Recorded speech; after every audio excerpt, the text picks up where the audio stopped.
రోజు వాక్య భాగము యోహాను సువార్త 19:26. యేసు పలికిన 7 మాటలలో 3వ మాట. యేసు సిలువలో పలికిన 7 మాటలలో 3వ మాట. యేసు తన తల్లియు తను ప్రేమించిన శిష్యుడును దగ్గర నిల్చుండ చూచి, అమ్మా, ఇదిగో నీ కుమారుడు అని తన తల్లితో చెప్పనని చెప్పేసి వ్రాయబడి ఉంది. ఈ వాక్యములో మనం చూసినట్లయితే సిలువ స్థలము బంధుత్వాన్ని కలిపే స్థలంగా కనిపిస్తుంది. మొట్టమొదటగా మొదటి మాటలో మనం చూసినప్పుడు సిలువ స్థలము ఏంటంటే క్షమాపణ ఇచ్చే స్థలముగా మనకు కనిపిస్తుంది. ఎందుకంటే తండ్రి వీరేం చేయుచున్నారు, వీరెరుగరు కనుక వీరిని క్షమించమని చెప్పాడు. అలాగే రెండో మాటలో చూస్తే, నేడు నీవు నాతో కూడా పరదేశంలో ఉండు అని అన్నాడు. అంటే సిలువ స్థలము పరలోకానికి చేర్చే స్థలముగా ఇక్కడ మనకి కనిపిస్తుంది. ఇక్కడ మూడో విషయం దగ్గరికి వస్తే, ఇక్కడ ఒక తల్లికి ఒక కుమారుడికి ఒక కుటుంబ బంధాన్ని ఇక్కడ గుర్తు చేస్తుంది. ఇక్కడ తల్లి కుమారుల బంధము ఇక్కడ మనకి క్లియర్గా కనిపిస్తుంది. యూదుల్లో ఎప్పుడైతే జ్యేష్ఠపుత్రుడు లేడో తన స్థానాన్ని ఇంకొకరితో భర్తీ చేయాలనే నియమం అనేది ఉండేది. ఇక్కడ యోహాను దేవుని యొక్క శిష్యులలో ప్రియ శిష్యుడు యోహాను దేవుని యందు భయభక్తులు కలిగిన వ్యక్తిగా ఉన్నాడు. ఇక్కడ యేసయ్యకి ఇష్టుడుగా ఉన్నాడు. అందుకే ఇదిగో నీ కుమారుడు అని తన తల్లికి అప్పగించాడు. అయితే యేసయ్యకి చాలామంది శిష్యులు ఉండగా యోహానునే ఎందుకు నీ కుమారుడు ఇదిగో అని చెప్పేసి ఎందుకు అప్పచెప్పాడు? దానికి కారణాలు ఏమైనా ఉన్నాయా అని అంటే ఉన్నాయండి. యేసయ్య ఎలాంటి లక్షణాలను కలిగి ఉన్నాడో యోహాను కూడా అలాంటి లక్షణాలను కలిగి ఉన్నాడు. యోహాను గురించి ఒక బుక్లో నేను చదివాను. యోహాను యథార్థ ప్రవర్తన కలిగినవాడు. యోహాను యథార్థ ప్రవర్తన కలిగినవాడు. యోహాను నీతిని అనుసరించేవాడు. యోహాను నీతినే పలికేవాడు. యోహాను అందరికంటే ఎక్కువ సమయము ప్రత్యేకంగా ప్రార్థన చేస్తూ ఉండేవాడు. యోహాను తనకు దేవుడిచ్చిన దర్శనలను బట్టి దేవుని యొక్క ఉద్దేశం తెలుసుకుంటూ ఉండేవాడు. అంతేకాదండి, యోహాను లోక సంబంధమైన ఇష్టాలకు వ్యతిరేకంగా నడుస్తూ దేవునికి దగ్గరగా ఉండేవాడు. మొత్తానికి దేవునికి భయపడేవాడు. తల్లిదండ్రుల విలువను తెలిసినవాడు. తల్లిదండ్రులను సన్మానించే మనస్తత్వం కలిగినవాడు యోహాను. పరాయి వారిని కూడా సొంత వారిగా కొలిచే మనసు కలిగినవాడు యోహాను.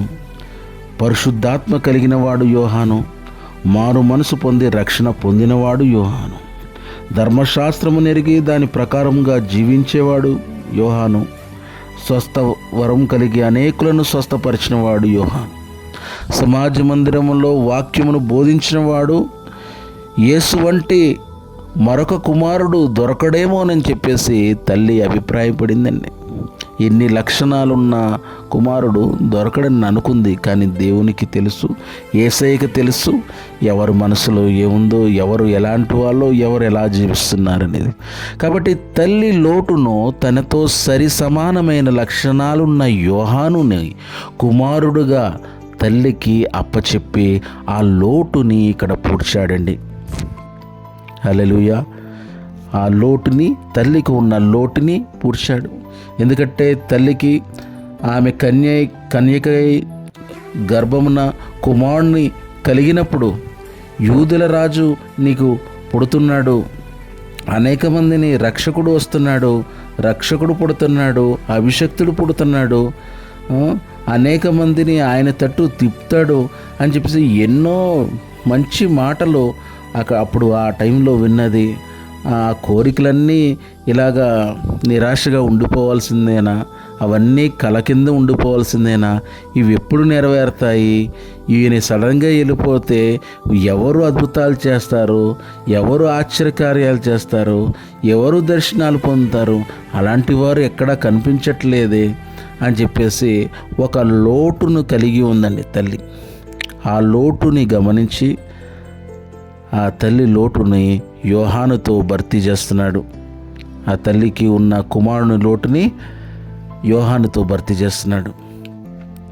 అయితే యేసు యొక్క ఉద్దేశములో అసలు తల్లిదండ్రులు అంటే ఎవరు అనే విషయానికి వస్తే, కానాను ద్రాక్ష విందుకు ఒక సమయంలో యేసు వెళ్ళినప్పుడు ఆయనని కలవడానికి నీ తల్లి నీ సహోదరులు వచ్చారు అని చెప్తే, అక్కడ ఎవరు నా తల్లి, ఎవరు నా సహోదరులు? దేవుని చిత్తమును నెరవేర్చేవారే నా తల్లి నా సహోదరులు అని చెప్తాడు.